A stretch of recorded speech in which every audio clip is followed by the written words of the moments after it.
আমাদের ভালো লাগাতে সকলকে অনেক অনেক অনেক স্বাগত জানিয়ে আমার আজকের গল্প আরম্ভ করছি। আজকের গল্প বড় মা। গল্পটি তাহলে শুরু করি। সব শাড়িগুলো খুলতে হবে না, একটু নামাও, আমি দেখে নেব। সে কি ম্যাডাম, এটা তো আমাদের কাজ, কোনো সমস্যা নেই, আপনি দেখুন। শাড়ি বাছতে বাছতে নিজের শাড়িগুলো নিয়েই একটু বেশি মাথা ব্যথা ছিল রানীর। হাজার হোক, একমাত্র বৌদি বলে কথা, দেওরের বিয়েতে ওরই সমস্ত দায় দায়িত্ব, মানে রজত চোখ বন্ধ করে সব বৌদির ঘাড়ে ফেলে দিয়েছে। রজত চাকরিতে সবে বদলি হয়ে কলকাতার বাইরে যেতে বাধ্য হয়েছে। যদিও বাড়ি থেকেই যাতায়াত করে, কী যে হলো, ছেলেটার বন্ধুর বিয়েতে বরযাত্রী গিয়ে এক গ্রামের মেয়েকে পছন্দ করে এসেছে। ইস, এত শাড়ি বেছে আর কি হবে, পরবে তো ওই গাঁইয়া মেয়েটা।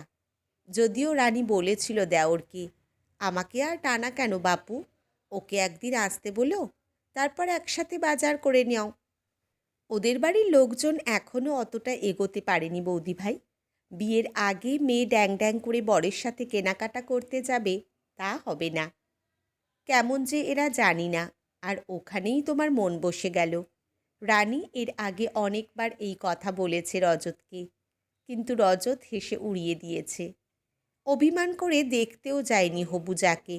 মনে মনে ভেবেছে যে বিয়ে করবে সে বুঝুক গিয়ে। তবে শাশুড়ি মায়ের এদিক নেই সেদিক আছে। এদিকে হাঁটতে পারেন না ভালো করে, অথচ তার মধ্যেই খোঁড়াতে খোঁড়াতে ঠিক ছোট বৌমাকে দেখে এসেছেন। একটা ছবিও নিয়ে এসেছেন। ইচ্ছে না থাকলেও দেখতে হয়েছে রানীকে। মুখটাতে গ্রাম্য ছাপ, একটা সাদামাটা শাড়ি পরা, তবে চোখ দুটো বড় আর ভাসা ভাসা। শাশুড়ি এসে তো প্রশংসায় পঞ্চমুখ। বুঝলে বৌমা, মেয়েটা মনে হয় ভালোই হবে। আমি তাই ভাবি, রজত এত বোকা হবে? তা তো বুঝতেই পেরেছি মা, আপনি গিয়ে রয়ে গেলেন সেখানে, ফিরলেন একদিন বাদে। ও বৌমা, আমি থাকতুম না গো, ওরা এত জোর করলো, তারপর আমার যা পায়ে ব্যথা বেড়েছিল বৌমা, মোটেই পা ফেলতে পারছিলাম না। তবে অমৃতা কিন্তু দারুণ মালিশ করতে পারে। রজত বলছিল ফিজিওথেরাপি জানে। শাশুড়ির গদগদ ভাব দেখে গা জ্বলে যায় রানীর। অবশ্য মানুষটা একদমই শাশুড়ি মার্কা নয়, বরং একটু বেশি মা মা। তাই হয়তো এতদিন বাচ্চা না হলেও কোনো দিন কোনো খারাপ কথা শুনতে হয়নি ওকে শাশুড়ির কাছ থেকে।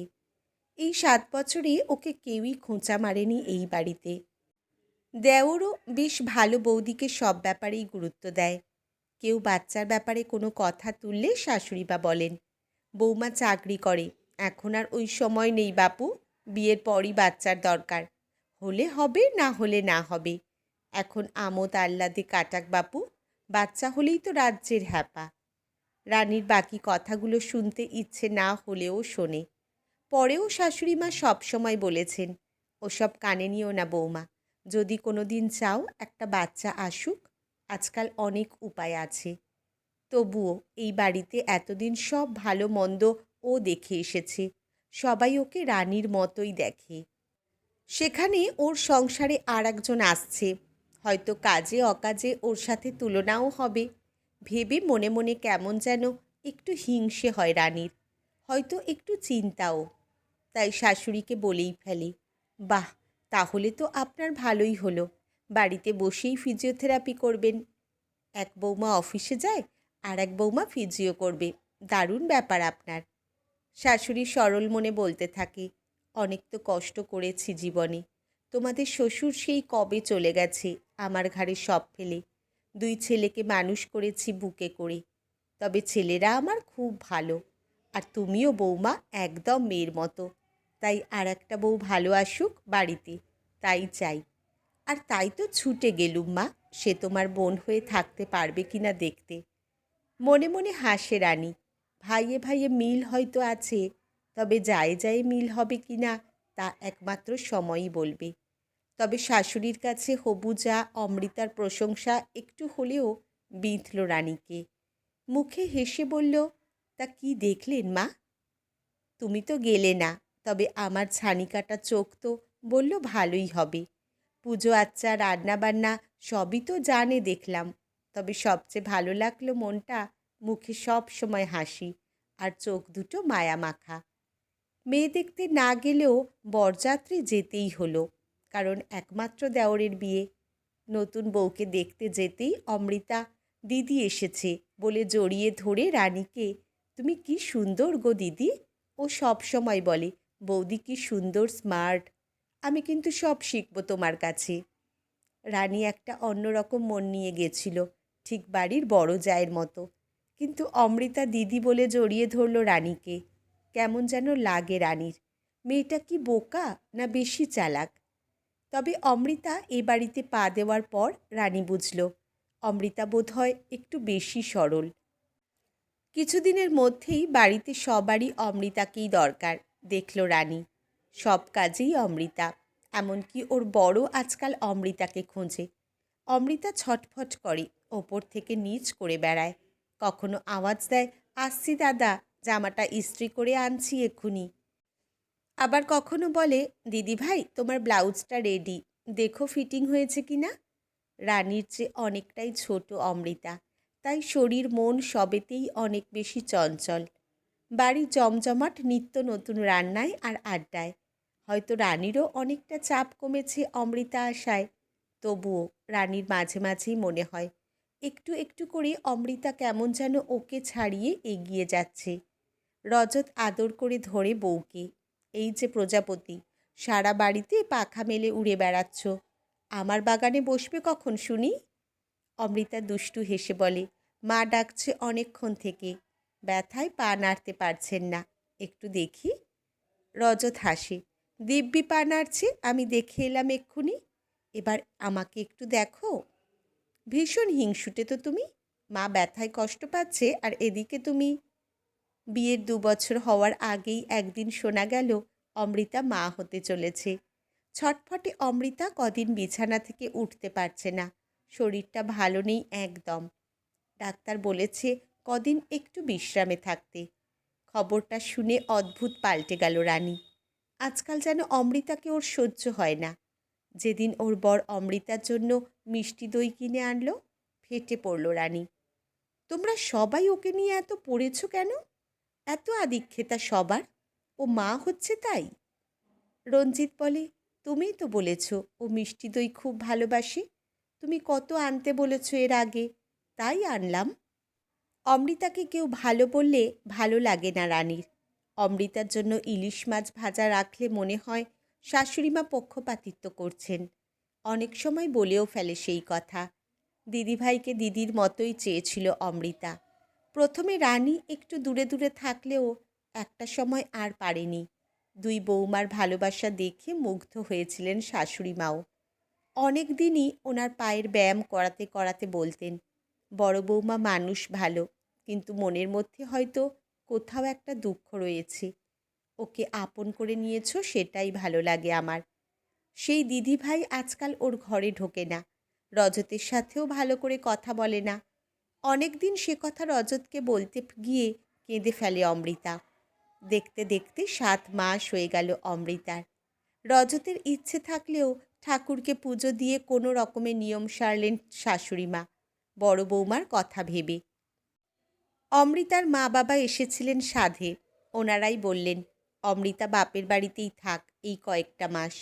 ওর জ্যাঠতুতো দাদা বৌদি ডাক্তার, তাই অসুবিধা হবে না। রজতের মনটা খারাপ হলেও অমৃতা একটু জেদি করল বাপের বাড়ি যাবার জন্য। দিদিভাইয়ের সামনে আসতেও আজকাল যেন ওর কেমন লাগতো। রানী ওকে দেখলেই মুখ শুকনো করে সরে যেত। মাঝে একদিন দাদাভাই শাশুড়িমাকে বলেছেন, মা, আমি একটা ফ্ল্যাট দেখছি, রানীর খুব মানসিক সমস্যা হচ্ছে, এখানে হয়তো আমার আর থাকা হবে না, তোমাকে আগে থেকেই বললাম। শাশুড়ি মায়ের চোখের জল অমৃতার মনকে ছুঁয়ে যায়। নিজেকে অপরাধী লাগে, তাই বাপের বাড়ি চলে যাওয়াই ভালো। অমৃতা চলে যাওয়াতে রানীর অনেকটা হালকা লাগে। কেন যেন ওর ভারী শরীর নিয়ে চলাফেরা করাটা ও নিতে পারত না। এখন কয়েক মাসের জন্য নিশ্চিন্ত। আর ও ফেরার আগেই ওরা ফ্ল্যাটে চলে যাবে, নিজের মতো থাকতে পারবে। অমৃতার দিন এগিয়ে আসছে। রজতও কদিন বাড়িতে নেই। শাশুড়ি মা চুপচাপ। কেউ তেমন করে রানীকে কিছু বলে না, এমনকি ওর বড়ও না।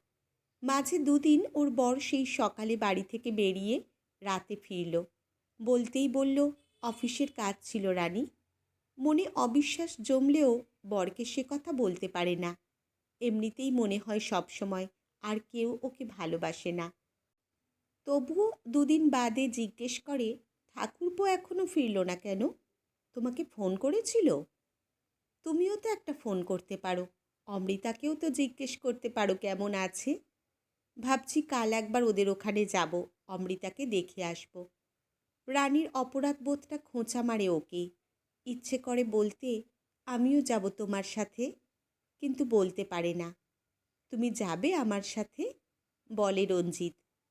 রানী আর না করতে পারে না। রানীকে নিয়ে নার্সিংহোমে যায় ওর বর। ও ভাবতেই পারেনি এখানেই ভর্তি আছে অমৃতা। শুনল খুব সিরিয়াস হওয়াতে ওকে এখানে আনতে হয়েছে। রানীকে দেখে রজত বলে, সত্যি ভগবান আছেন, তাই বোধহয় তুমি এলে বৌদি। এই কদিন বারবার তোমাকে দেখতে চেয়েছে অমৃতা। একটু বাদেই অমৃতাকে ওটিতে নেবে। রানী গিয়ে ওর পাশে দাঁড়িয়ে হাতটা ধরে। চোখ দিয়ে জল গড়িয়ে পড়ে অমৃতার। দিদিভাই, আমার পেটে দুটো সন্তান। আমি যদি না থাকি, তুমি ওদের মা হয়ে মানুষ করো ওদের। নিজেকে আর সামলাতে পারে না রানী। সব অপরাধবোধ ভেঙে যায়। তোকে ফিরতেই হবে। আমরা মা আর বড় মা হয়ে ওদের মানুষ করব। অনেকটা সময় ধরে লড়াই করছে অমৃতা। বাইরে বসে ঠাকুরকে ডাকে রানী। শাশুড়ি মা বসে রয়েছেন বাড়িতে ঠাকুর ঘরে। অমৃতা সবার প্রার্থনায় দুই ছেলে মেয়ে কোলে নিয়ে ফিরল বাড়িতে। রানী অফিস ছুটি নিয়ে বাড়িতে বসে। ছেলেটা এত পাজি যে ওর কাছেই থাকতে চায় সব সময়।